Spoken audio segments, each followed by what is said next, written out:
Bom dia, estou aqui para o nosso devocional. Hoje nós vamos ver um pouquinho aqui sobre o profeta Amós. Eu quero ler com você Amós capítulo 7, a partir do versículo 7, diz assim: Em seguida, o Senhor me fez ver mais isso. O Eterno, com um prumo na mão, estava junto a um muro construído sobre o rigor de medidas exatas. E Yahvé me indagou: Amós, que vês? Ao que respondi: um prumo. E Adonai me explicou: observa que colocarei o prumo entre as pessoas que constituem o meu povo Israel, e nunca mais vou poupá-lo. Mas os altares idólatras de Isaque serão destroçados, e os santuários de Israel se tornarão um monte de entulho. Eu me levantarei com a espada do juízo contra a dinastia de Jeroboão. Então, o profeta Amós, ele foi um homem que ele era um pastor, agricultor, e Deus levantou aquele homem como profeta em um tempo que a nação de Israel, ela vivia falsa religiosidade, aonde eram pessoas ali, elas enganavam, roubavam, né, dos pobres, eles defraudavam as balanças, né, não tinha o peso certo, eles vendiam, vamos supor, 500 gramas, 800 gramas, dizendo que tinha 1 quilo. Então, assim eles estavam. E Deus levantou esse homem neste tempo, aonde ricos, nobres, muitos, eles exploravam de forma ilegal, errada, né? Eles viviam sem temor nenhum. Então Deus levantou Amós nessa época. E aqui, né, em uma das visões que Deus deu para ele foi a do prumo. O prumo, ele é usado pelos pedreiros, né, pelas pessoas que fazem construção, engenheiros, eles olham aquele prumo por quê? Para ver se está tudo nivelado de acordo. Não pode, o prumo, ele não pode ficar, eu sei que o meu esposo tem um, né, aqueles mais antigos, eles tinham uma linha, né, e 2 pezinhos, então eles tinham que ficar certinho, se um ficava assim, já não dava certo, eles tinham que arrumar até alinhar ali aquela superfície, né, e os mais modernos de hoje, ele tem um que é tipo uma reguinha, e aqui no meio ele tem um líquido. Aquele líquido ali, aquela bolinha tem que ficar exatamente no meio. Então, quando ele vai colocar algo na parede, fixar, ele já coloca o prumo, né? A gente ajuda ele a segurar, faz a marcação, mas ele vai ali e coloca o prumo para ver se está certo. Por quê? Não tem como fixar algo assim. Eu não tenho como colocar coisas retas em cima de algo que está desnivelado. Então, quando a pessoa ela não está de acordo com a palavra de Deus, ela está desnivelada, desestruturada. Porque aqui, né, ele disse aqui em seguida, o Eterno me fez ver mais isso. O Eterno, com um prumo na mão, estava junto a um muro construído sob rigor de medidas exatas. Então, é isso que o prumo faz. As medidas que foram construídas, colunas, vigas, paredes, deve ser construído nas medidas exatas. Tudo são cálculos, né? Se a gente for olhar na parte de pedreiros, né? De carpinteiros ali.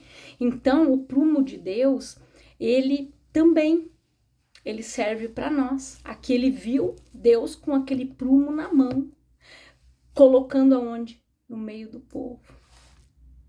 Porque a gente sabe que se a gente for olhar no ponto de vista espiritual, nem todas as pessoas vão estar no mesmo nível. Um vai estar mais alto, o outro vai estar aqui, o outro vai estar um pouquinho mais para baixo. Então, na nossa fé, muitas vezes a pessoa está assim. Uma está num patamar mais elevado.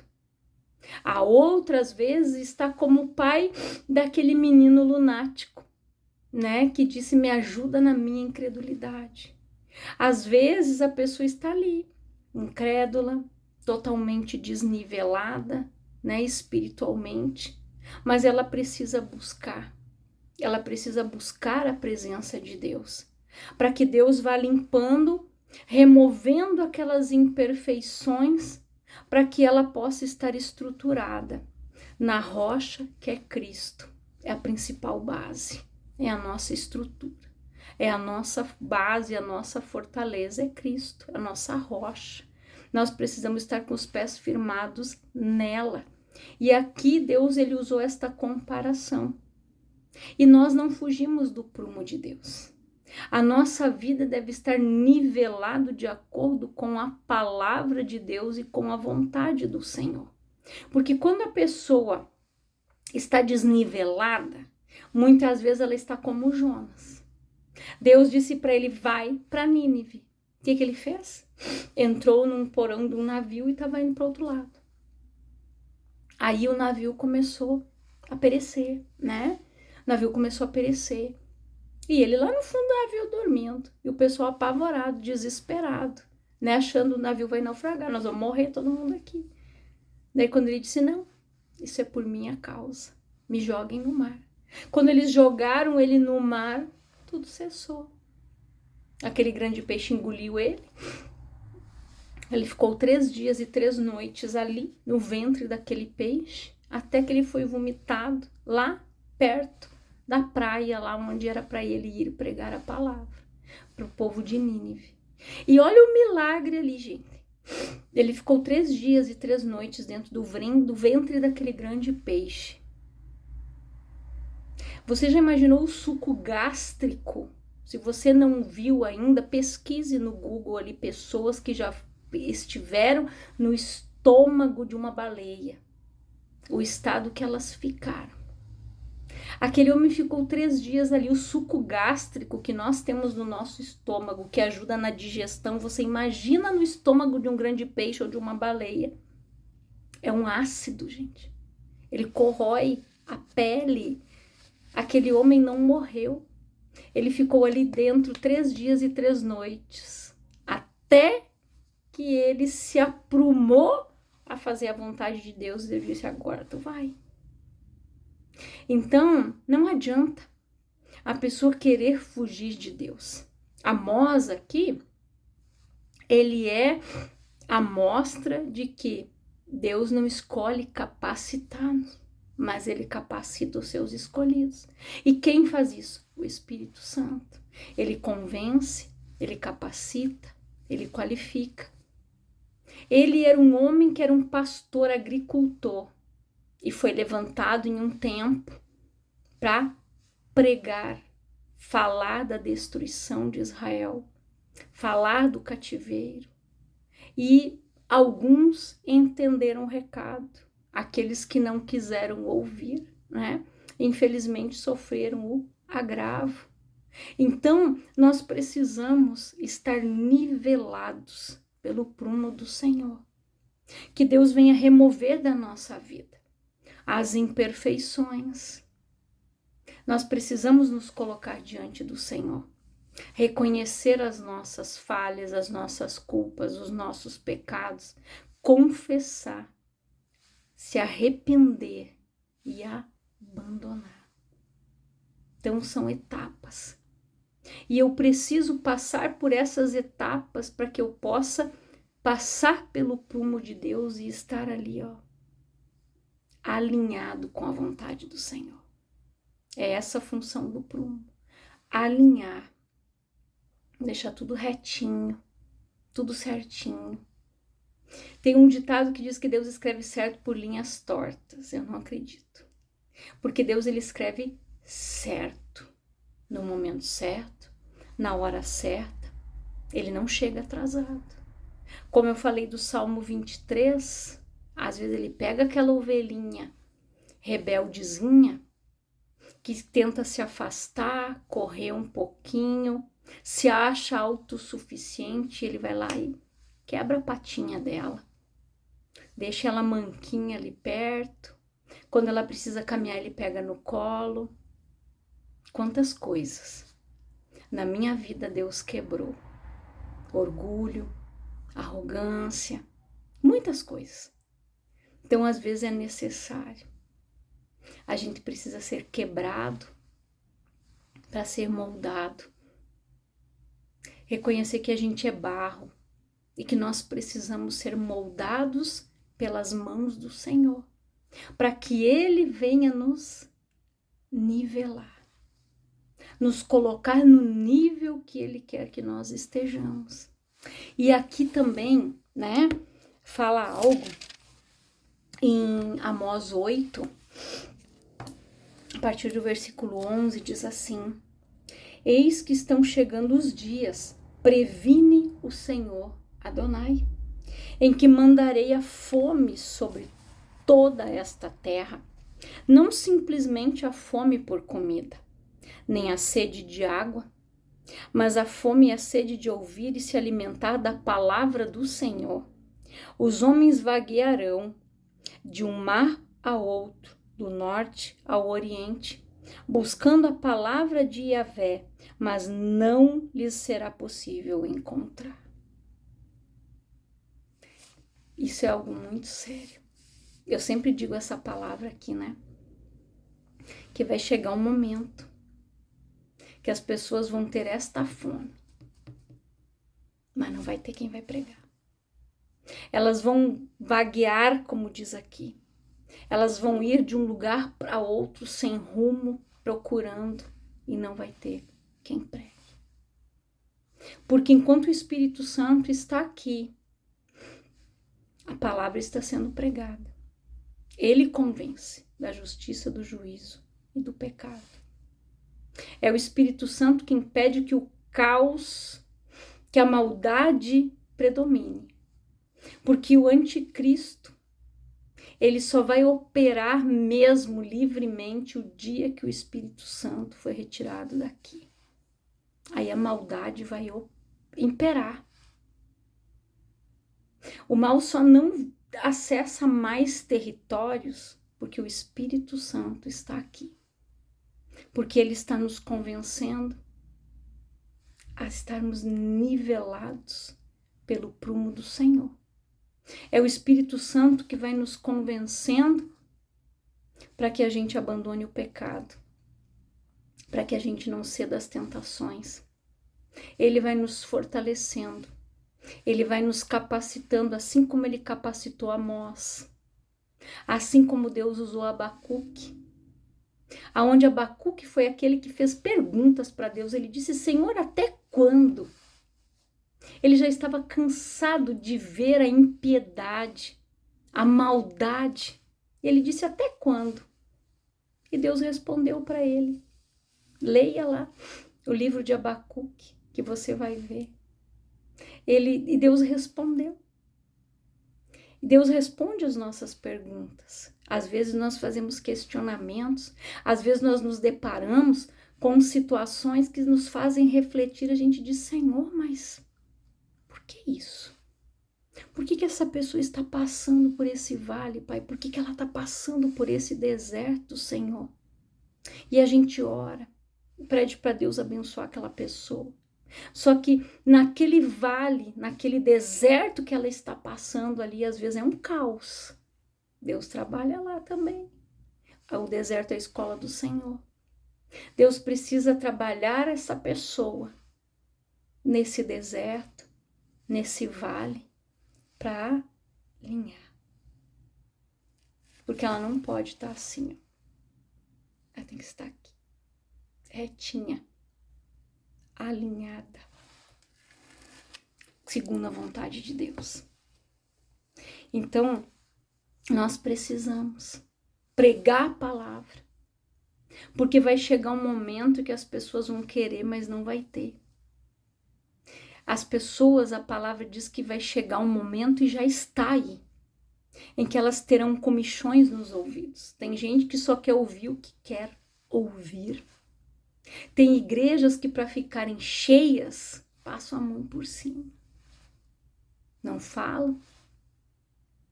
Eu lembro de um casal, eu já falei isso aqui, que um dia que eu estava ministrando num domingo de Santa Ceia, os dois, eles viviam em fornicação, eles viviam juntos, como a gente costuma dizer, né, ajuntados, eles não eram casados, porque ela não queria perder a pensão na época, isso já faz muitos anos, mais de 10 anos.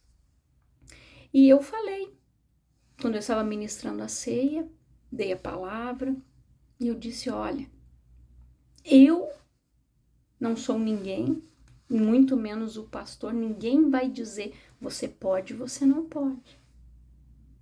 Mas a palavra de Deus diz que aquele que come e bebe indignamente está comendo e bebendo para sua própria condenação.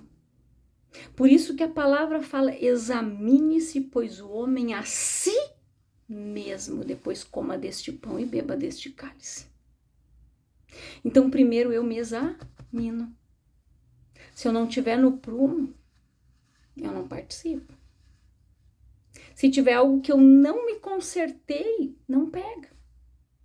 Se naquele dia você se irou com alguém, você não pediu perdão para aquela pessoa, não participa. Primeiro faz as pazes com aquela pessoa, se reconcilia, depois nem que você diga, pastor, aquele dia eu não pude participar da ceia que o Senhor me dá, ele vai te dar. Primeiro, se examine. Aí eu lembro que eu falei, você que não é casado, no papel, eu só te dou um conselho, não participe, porque você não é casado, né? Perante a lei dos homens e nem a lei de Deus, você vive em fornicação, isso é pecado. Aí eu vi que o casal se olhou, não tomaram a ceia, e no final eles vieram falar comigo. Eles disseram, irmã, nós não tomamos a Santa Ceia, porque quando a senhora falou, Deus, o Espírito Santo nos constrangeu. Porque nós viemos de uma outra denominação, nós perguntamos para o pastor se a gente podia participar, ele disse que sim. Então, às vezes, né, não estou aqui para falar mal de ministério nenhum, longe de mim, nem de igreja nenhuma. Mas às vezes, aquele pastor, naquele momento, não agiu com sabedoria.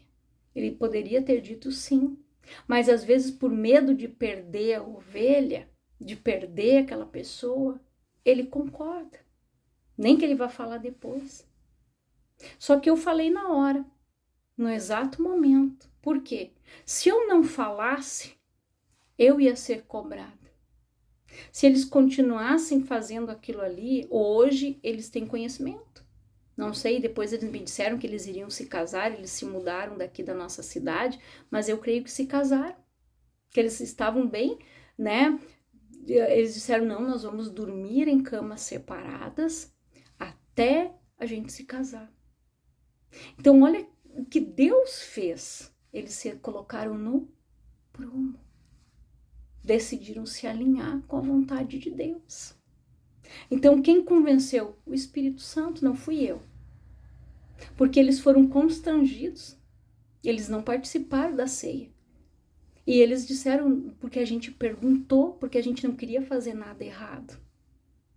Mas como eu falei, às vezes falta sabedoria. A pessoa não quer dizer, não, você não pode, com medo que aquelas pessoas vão embora. Mas nós temos que pregar a palavra. Por mais que a pessoa vire as costas e vá embora, vá para outra igreja. Mas ela ouviu a palavra, ela ouviu a verdade. Se ela vai continuar fazendo errado, o problema é dela. É ela e Deus. Ela vai estar ali debaixo do prumo. E se ela tiver assim, ó, é ela que vai prestar contas. Não vai ser eu, porque eu preguei, eu falei.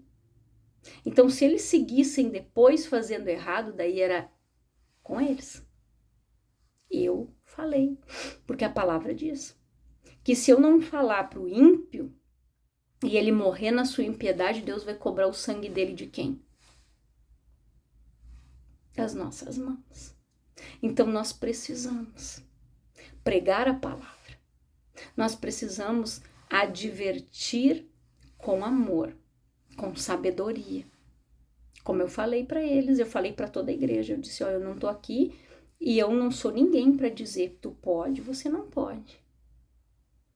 Mas a palavra diz assim, eu li 1 Coríntios, li, expliquei e eu falei, dou um conselho, você que não é casado. Eu não sabia deles. mas para ver como Deus tocou no coração deles. Eles se constrangeram, eles disseram, bah, nós ficamos, eles, né, pediram perdão para Deus porque eles tinham participado outras vezes de maneira errada. E às vezes, por não falar a verdade, como a palavra diz, a pessoa busca condenação para si mesma. Mas de hoje em diante, daquele dia em diante, se eles seguissem fazendo errado, Deus não ia cobrar de mim, porque eu falei. Então nós precisamos falar a verdade. A palavra de Deus, ela diz o quê? Aquele que fala a verdade manifesta a justiça de Deus. Então, que você guarde esta palavra no teu coração, que você se coloque no prumo de Deus e diga, Senhor, se eu não estou nivelado conforme a tua vontade, me nivela, me molda. Tira daqui, Pai, as imperfeições. Se tem uma pedrinha que está fora do lugar, se tem algo que está ali mexendo na estrutura da coluna, que o Senhor corrija, que o Senhor ajeite de acordo com a tua palavra. Mas é nós que precisamos nos olhar e nos analisar ali no prumo de Deus e ver como nós estamos. Como está a nossa vida? Se eu não perdoei, eu não estou nivelado. Se eu vivo com traumas, vai descendo. Se eu vivo na culpa, vai descendo. Então, o nível do prumo, ele é para ficar aqui, ó. E eu tenho que andar de acordo com a palavra. Perdão é uma escolha, é uma decisão. Não é um sentimento. Eu não senti, você nunca vai sentir. O diabo nunca vai deixar você sentir vontade de perdoar alguém, porque ele quer que você fique preso ali, amarrado naquela pessoa, amarrada naquela mágoa, amarrada naquela ofensa, amarrada naquele ressentimento. Para quê? Para que você fique desnivelado, para que você fique longe da vontade de Deus. Então, que você faça uma reflexão da tua vida, do prumo de Deus, como está. Ore e diga, Senhor, eu estou nivelada de acordo com a tua palavra. Se tem algum desnível, nivela, me dá a direção, me mostra, Pai, o que tem que ser tirado da minha vida, qual é a imperfeição, o que ainda tem aqui de errado, Senhor, me mostra. Então, nós precisamos nos colocar nesse prumo. Nós precisamos dizer para ele, Senhor, eu quero estar aqui, ó, alinhado contigo, alinhado de acordo com a tua vontade. Então, guarde esta palavra. Eu quero orar por você, Pai, em nome de Jesus. Eu oro por todas estas vidas que ouvem esta palavra. Que elas se coloquem na potente mão do Senhor. No nível, no prumo do Senhor, que elas estejam niveladas de acordo com a tua vontade, que se cumpra o querer do Senhor nas nossas vidas, que esta pessoa se analise, que ela se coloque no prumo, que ela vá subindo, que ela vá se consertando, que as colunas estejam firmadas nas medidas exatas, nas proporções exatas de acordo com a tua vontade, de acordo com a tua palavra. Que o Senhor venha ministrar esses corações, venha nivelar estas vidas, venha, Pai, resgatar aquele que está perdido. Coloca essa pessoa no prumo, Pai, trabalha na vida dela, Senhor. Arranca as imperfeições, arranca toda a mágoa, todo o ódio, rancor, ressentimento, ofensas, tudo aquilo que tem desnivelado ela e colocado ela, Pai, longe da tua vontade, longe do teu querer. Mas que essa pessoa tome a decisão certa, que ela entre no prumo, que ela seja abençoada e nivelada de acordo com a tua palavra e com a tua vontade, que ela decida obedecer em nome de Jesus. Então, que o Senhor te abençoe poderosamente, no nome de Jesus.